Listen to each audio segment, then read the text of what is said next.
పెద్ద నోట్ల రద్దుతో మొదలైన చిల్లర కష్టాలు ఇప్పుడు సైబర్ దొంగలకు వరంగా మారింది.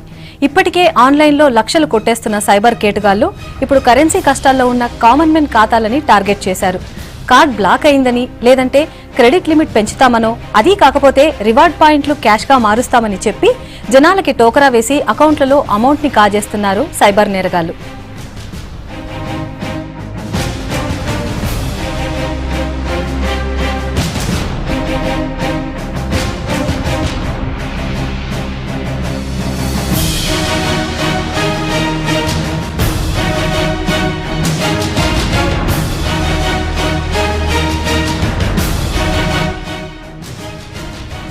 జనాల అకౌంట్లలో అమౌంట్ ని ఒక్క ఫోన్ కాల్ తో లూటీ చేస్తున్నారు కేటుగాళ్లు.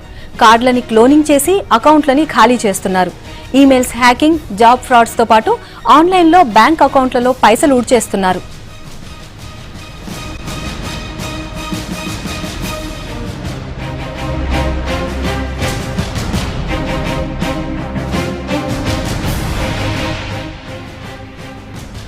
బ్యాంకు నుంచి ఫోన్ చేస్తున్నామని చెప్తారు. మీకిచ్చిన డెబిట్ కార్డ్ని అప్డేట్ చేస్తామని అంటారు. పొరపాటున మీ card number, pin number, CVV number చెప్పి వన్ టైం పాస్వర్డ్ కూడా చెప్తే ఇక అంతే సంగతులు. మీ అకౌంట్లో డబ్బు మీకు తెలియకుండానే ఖాళీ అవుతుంది. మొన్న 1వ తారీఖున జీతం పడిన సచివాలయ ఉద్యోగి ఒకరు ఇలాగే వివరాలు చెప్పి 45,000 రూపాయలు పోయాయంటూ సైబర్ పోలీసులకు ఫిర్యాదు చేశారు. పొద్దుగాల 10:30కి ఫోన్ వచ్చింది సార్. ఫోన్ వచ్చి నీ డెబిట్ కార్డు, నీ ఏటీఎం కార్డు కొత్తది ఇస్తున్నాము, అది ఖరాబ్ అయింది అని చెప్తే ఆ నంబర్ చెప్పమంటే మీది నంబర్ చెప్పాను సార్. చెప్తే అప్పుడే చెప్పినాక ఒక రెండు మెసేజ్లు వచ్చినాయి. తర్వాత నేను బ్యాంకుకి వెళ్ళాను. బ్యాంకుకి వెళ్తే 2 అవర్స్ నిలబడి నేను బ్యాంకు కౌంటర్ దగ్గరికి వెళ్తే 10,000కు డ్రా ఇస్తున్నారు. 10,000 రాసి ఇచ్చాను. అయితే ఆ 10,000 లేవు, నీవి అమౌంట్ లేదు నీది సార్, నేను జీతం తీసుకోలే, పబ్లిక్ ఉందని ఈరోజు వచ్చినానంటే నీ అందులో లేవు పైసలు అని చెప్పారు సార్. నా పరిస్థితి ఏంది, నాకు చెప్పేది 40,000 రూపీస్ సార్. 40,000 చిల్లర ఉండే నా జీతం సార్. అది నాకు ఎప్పుడు అకౌంట్లో డబ్బులు ఉండవు, ఒక్కోసారి మొత్తం నీళ్ళు ఉంటుంది సార్. జీతం వేసి నేను ఇక్కడ పబ్లిక్ లేదు కదా, ఆడ పబ్లిక్ ఉందని ఇక్కడ కొట్టి చూశాను. 44,000 పట్టేది.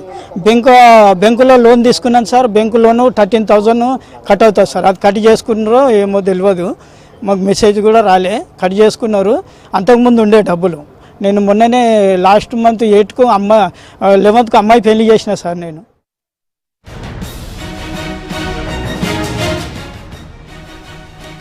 ఖాతాదారులు ఫేక్ కాల్స్ విషయంలో జాగ్రత్తగా ఉండాలంటున్నారు పోలీసులు. ఖాతా వివరాలు, కార్డుల సివివి, పిన్ నెంబర్లను బ్యాంకు అధికారులు ఎట్టి పరిస్థితుల్లోనూ అడగరని చెబుతున్నారు. ప్రజలు అకౌంట్ల నిర్వహణ విషయంలో జాగ్రత్తగా లేకపోతే ఇలాంటి ఇబ్బందులు తప్పవంటున్నారు. ఈ మధ్యకాలంలో చూసుంటారు, మనం డెబిట్ కార్డు, క్రెడిట్ కార్డు చాలా వాడాల్సి వస్తుంది.